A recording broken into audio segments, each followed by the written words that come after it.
72 hours before his death, Michael Jackson was deep into a 6-hour dance rehearsal, moving across the stage with absolute precision. He was exactly 20 days away from opening a monumental 50-concert residency in London. The pressure to deliver on those dates was immense. This chart illustrates the financial reality he faced at the time, an estimated $500 million in debt, dwarfing his available liquid assets. He was standing on a steep financial cliff. To understand why a performer who appeared entirely ready to reclaim his career collapsed so suddenly, we have to retrace the minute-by-minute timeline of his final days. The countdown starts on Wednesday, June 24th, at 2 p.m. inside his rented Holmby Hills mansion.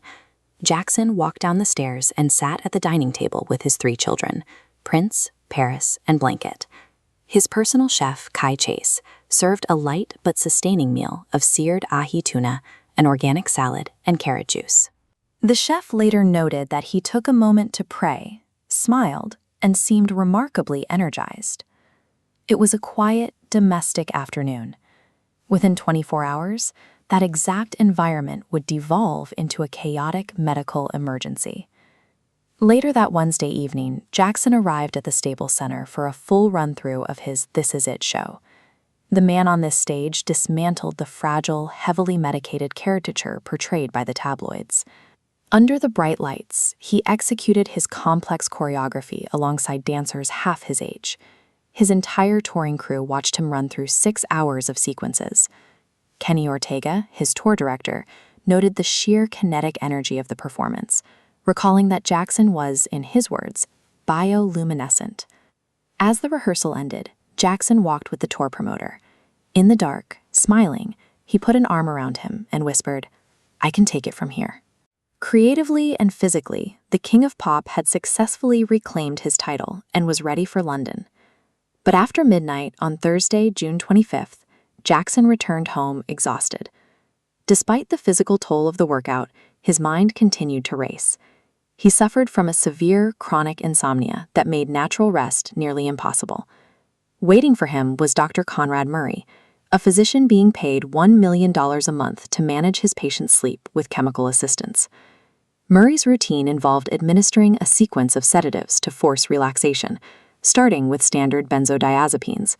When those failed, Murray introduced propofol.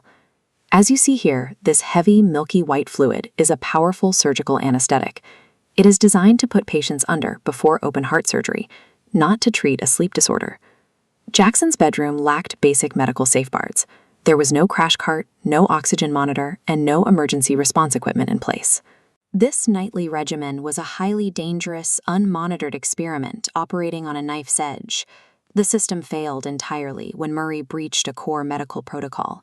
He left the heavily sedated singer alone in the bedroom to make personal phone calls. When Murray returned, he found his patient lying on the bed with his eyes and mouth open. Jackson was no longer breathing.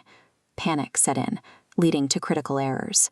Murray attempted to perform one-handed CPR while Jackson was still lying on the soft mattress, rendering the chest compressions ineffective. 2 of Jackson's children walked into the room during the frantic rescue attempt. They witnessed the chaotic scene firsthand before being quickly escorted out.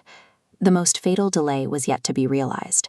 Emergency 911 dispatch was not contacted until 12:26 p.m., long after the crisis began. The introduction of the drug created the risk, but the physical abandonment and the complete breakdown of basic emergency response ensured the fatal outcome. The news broke to the public at 2:44 p.m. Pacific Time, when TMZ published the story. This graph charts the sheer scale of the global reaction. Internet traffic saw a violent vertical spike, crashing servers worldwide. Wikipedia went down, and Google recorded the largest search traffic event in its history up to that point. Far from the digital noise, the dancers and crew backstage at the Staples Center, who had watched him perform flawlessly just hours prior, sat in total silence. The gap between the peak performance of Wednesday night and the sudden death on Thursday afternoon created a sharp cognitive dissonance that rippled through the cultural landscape. The legal aftermath concluded in a Los Angeles courtroom, where Dr. Conrad Murray was convicted of involuntary manslaughter. Despite the severity of the negligence, Murray served less than 2 years in prison. Jackson's surviving legacy shifted to his children. Paris Jackson has navigated the public eye while fiercely protecting her father's memory. Prince and BG have carried forward his charitable instincts, a quiet continuation of the family dynamic seen at that final Wednesday meal. 50 concerts, months of rigorous preparation, and the highest stakes comeback in modern music were erased, simply because the person hired to protect him left the room.